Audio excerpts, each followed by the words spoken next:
All right, ladies and gentlemen,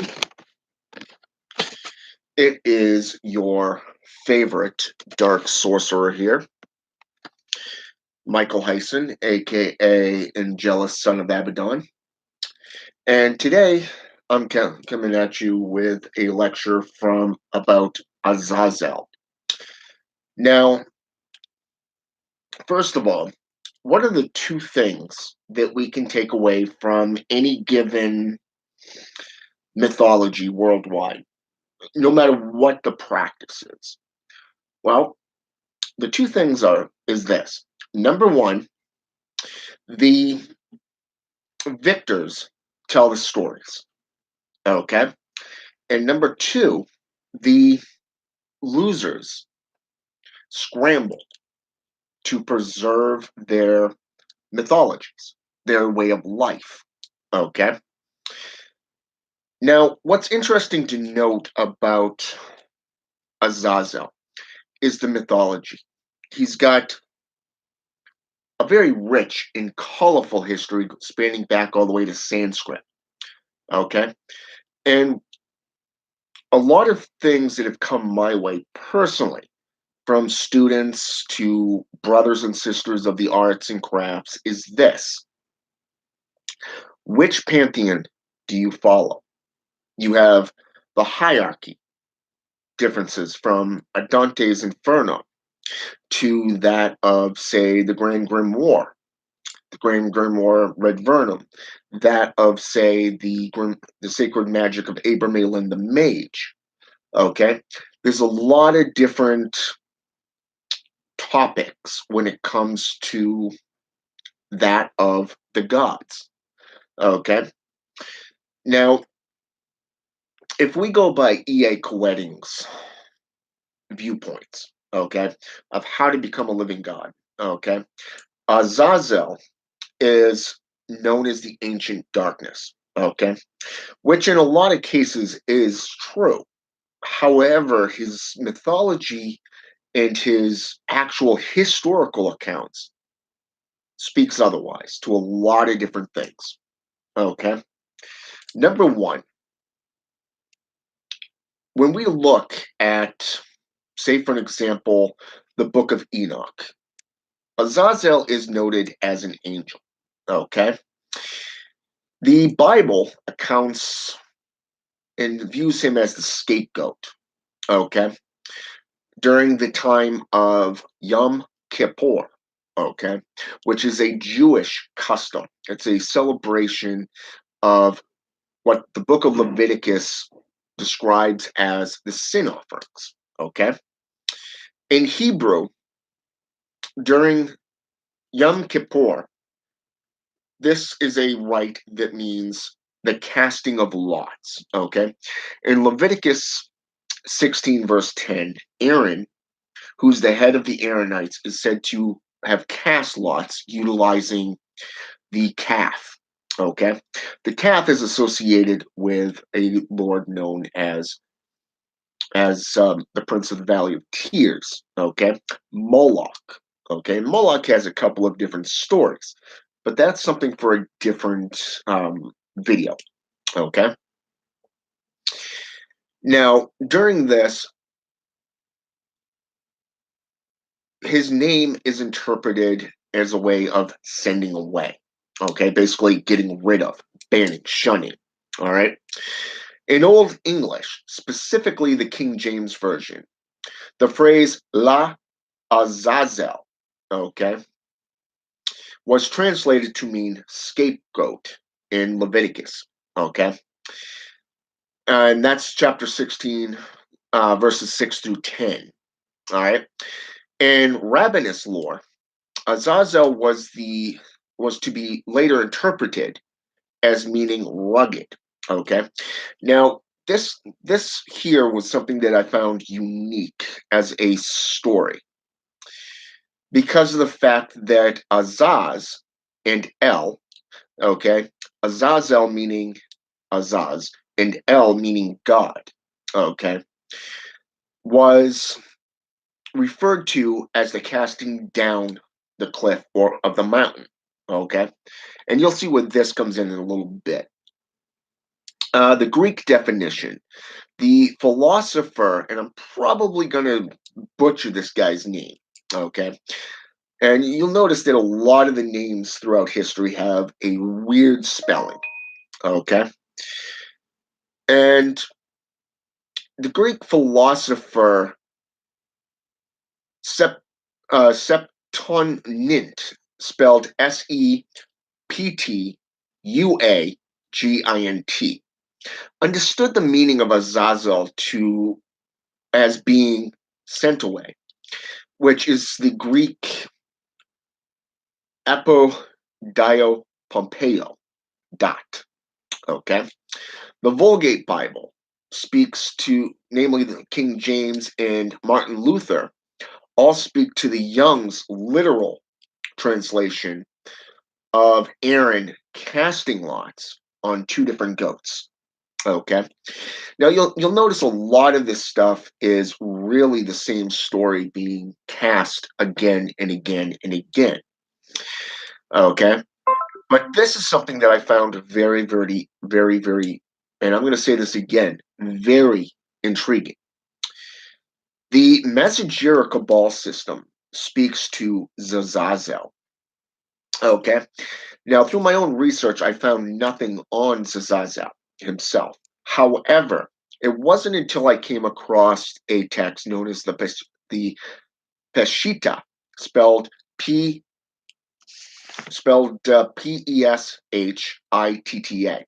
Azazel is referred to as Zazaziel. Okay, sometimes referred to as with, or I should say, with a Y-E-L or an I-E-L, but in this case, it was I-E-L. Okay, and it's found in the Qumran fragment 4 Q180.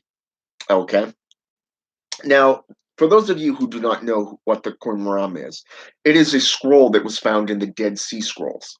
This is ancient Sanskrit. Okay, now the Dead Sea Scrolls itself mentions Azazel in line 6 of 4Q203, the Book of Giants found in the Qumran. Okay. The Book of Enoch, which is another great source of information on the fallen angels. Okay. What said Azazel is said to have taught men to forge weapons of warfare. Okay. And women to paint their faces, meaning makeup. Okay. And the art of seduction. All right. He also taught coats of mail and corrupted men, according to the Book of Enoch, chapter 10, verse 8. All right. Now, the Apocrypha and is associated with Genesis chapter 6, verses 2 and 4 through 4. Okay. That's verses 2 through 4 in the book of Genesis chapter 6.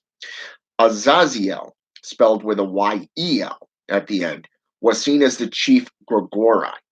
Okay.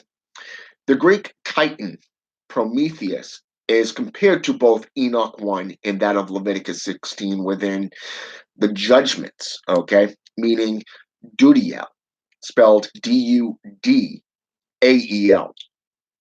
Now, what's interesting to note here is the castings of judgments. According to whose judgments are we referring to? That of man's or that of God's? Okay. Now, you'll see where this is going in just a little bit. All right. Apocalypse of Abram. Okay. Or Abraham. Azazel is associated with the serpent and hell. Basically, perhaps Genesis 15, verse 11, and again in 23, verse 7, which describes birds and carcasses. Even Abram, 14, verses 5 and 6, in chapter 31, verse 5, speak to the firebound of the furnace.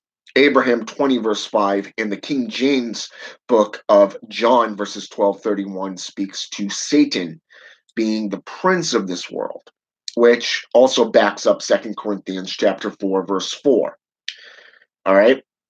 The Mishra in Hebrew The Hebrew Bible, Book of Yama 35a, speaks to the ritual the high priest performs labeling the two goats. Isaiah 1, verse 18, speaks to the scarlet thread. Okay. In medieval Jewish lore, the scholar, this is going to be another name I'm going to be probably butchering, but the scholar Namanides, spelled Manides,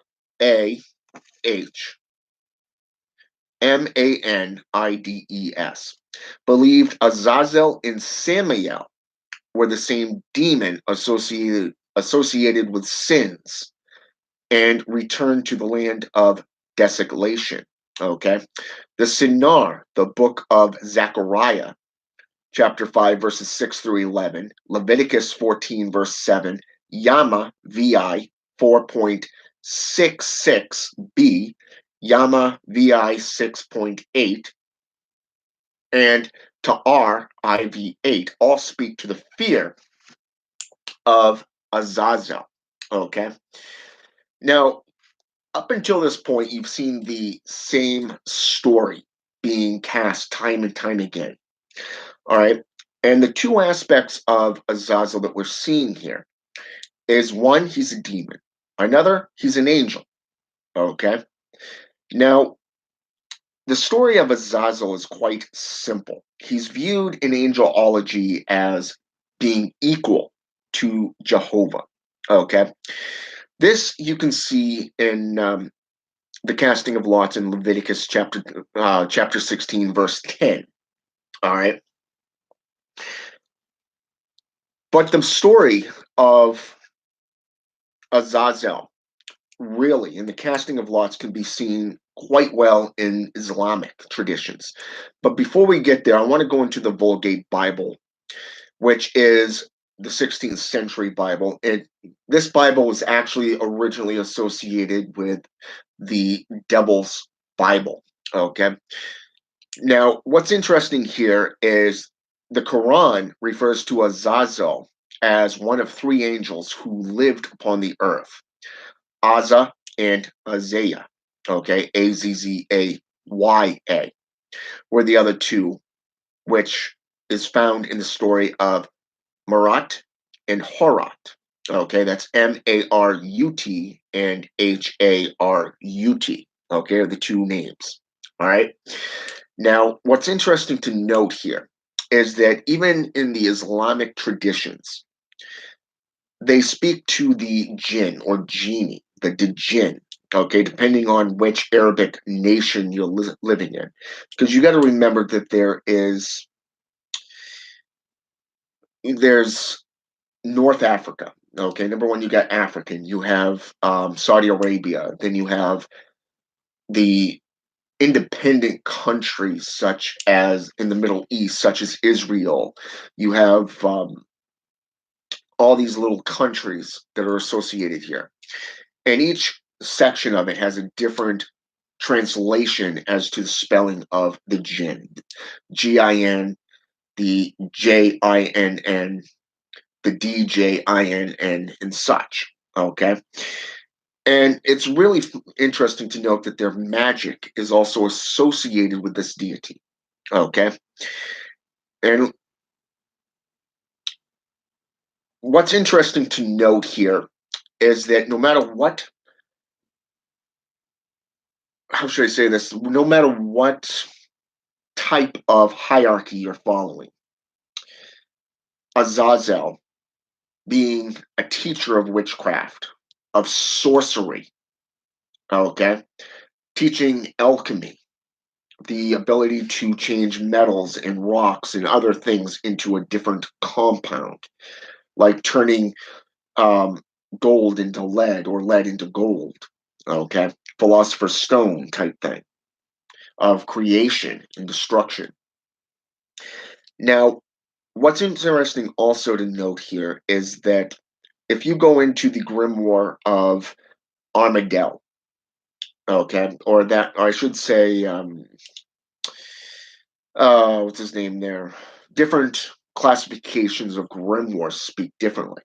Okay, the grimoire of Armadale, for an example, literally shows Zaniel to be the teacher of witchcraft. Okay. Whereas in the Grand Grimoire, the teacher of witchcraft and sorcery is Astaroth. Okay. So depending on the era, the type of philosophy being taught, written about, created is seen differently, as spoken of in these scrolls, these teachings that go back over 2,000 years, okay? All the way back to ancient Sanskrit, okay? The Dead Sea Scrolls. Now, what's interesting here is that if we go into the same scroll, the Qumran, and we see that of, say, the story of Belial being the leader of the sons and daughters of darkness versus Michael, okay? Michael, the prince, okay, he who is like God in Hebrew, is spoken of to lead as leading the sons and daughters of light. All right. Now, when we look at again back when we associate the land of desolation, the story of that I spoke of Horat and Marat. Okay, the priest before doing any type of ritual throughout the ceremony would have people going down this mountainside at certain intervals and giving back feedback on the goat that was meant for Azazel. Okay, now if you remember in the book of Leviticus, the goat was sent out into the desert. All right, the desert meaning the place of desolate, the land of fire, this meaning desert. Okay, what's interesting to note is that here we're seeing a picture being painted. The picture of the desolation, the hellfire. When we look at hellfire, the fire of brimstone, okay, for an example, in the noonday, it is so hot in the Sahara Desert that you would roast to death without water. You literally become a fiery carcass, okay? A land of suffering, turmoil, hallucinations, everything, okay, if you did not have water. So here we see this story as a literal casting away, sending out, sending away. Okay.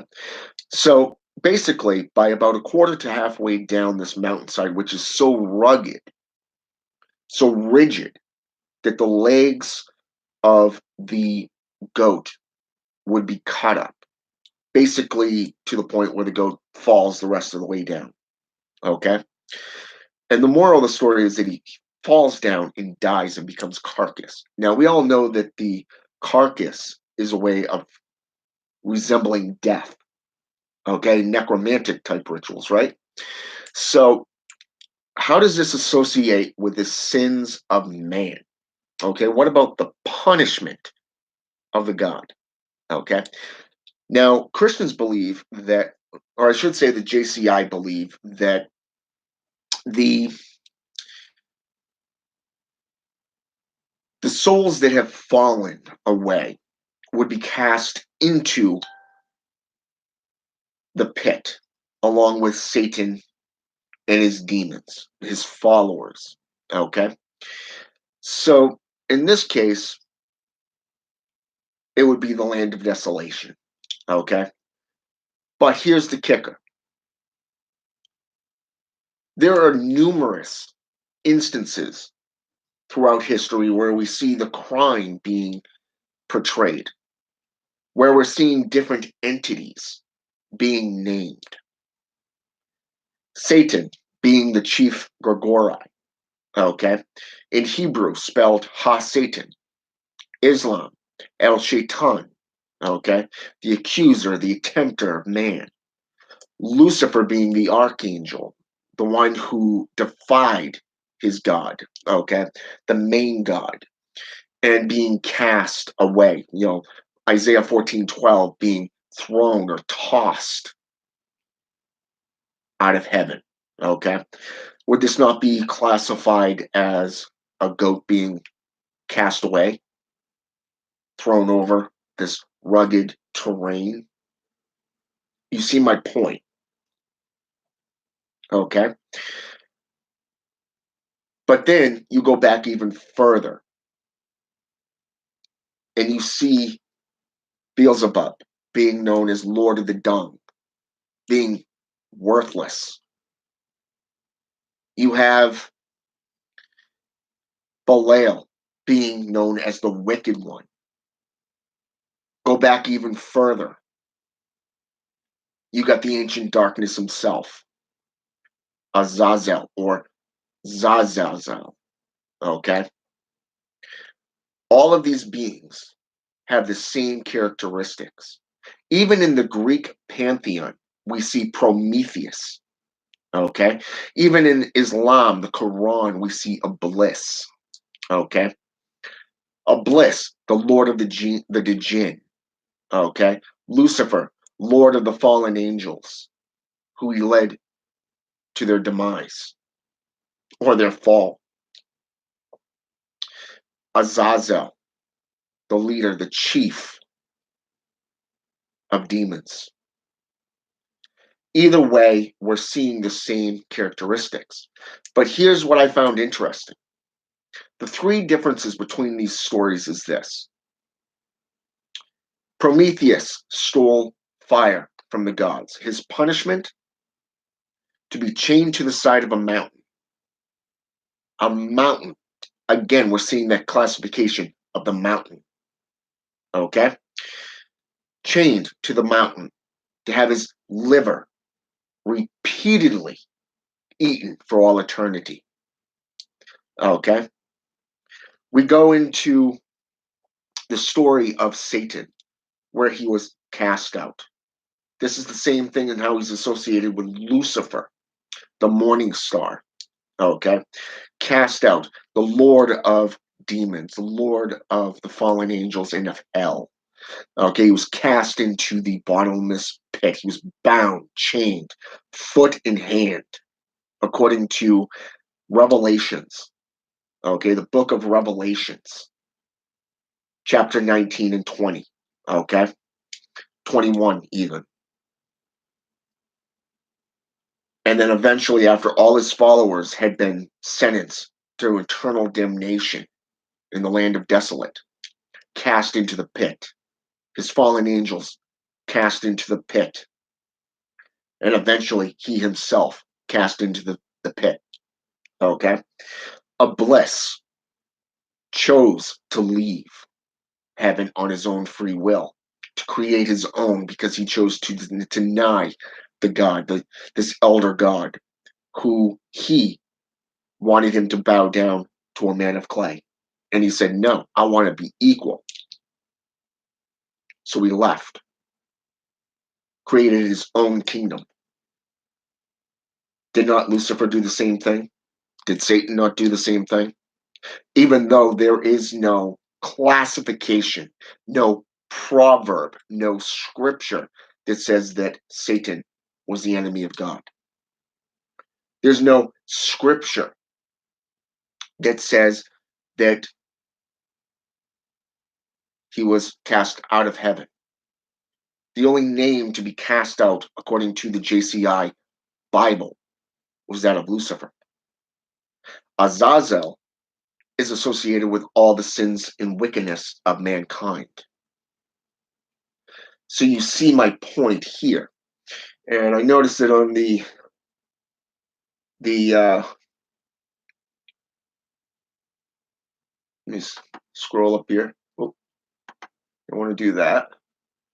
Let me see here. I can do it this way. Oh, crap, I can't do that. That's the computer I can't do that on. All right, for those of you on the Dark Sorcery channel, I will get back to you in just a few minutes here, okay? And on my channel, okay, and right here. All right. Anyways, where was I? All right. So Iblis basically chose his own kingdom to be equal with mankind. Lucifer wanted to enlighten mankind, just as Azazel gave forbidden knowledge of the celestial realms to mankind, teaching them witchcraft, teaching them alchemy, and teaching them independence. This is what all these texts really describe. And what's interesting is even E.A. Coetting himself described that there is no knowledge of Azazel out there. He said that he remains a mystery. There's more on Lucifer and Satan than there is of, and I'm using my own words here, than there is of Azazel. He is truly the ghost. And throughout history, the one thing that has remained constant besides this story, this mythos. I'm actually working on 2 laptops and my cell phone, Anthony. So, anyways, what's interesting, yeah, even Emma Iman. Now, personally, I have found no information on Emma Iman out there outside of Ammon, okay, from angel and demonology aspects.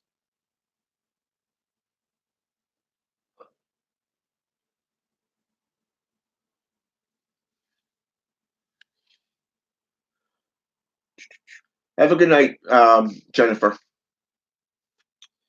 Okay, so a lot of these beings have really shown the action and the punishment of what they've done, the choices that they've made. But more so, it really classifies the difference between light and day. And it also goes along with the King James Version of scripture that talks about a jealous God, okay, that really wanted mankind to be this ignorant, closed minded fool, okay.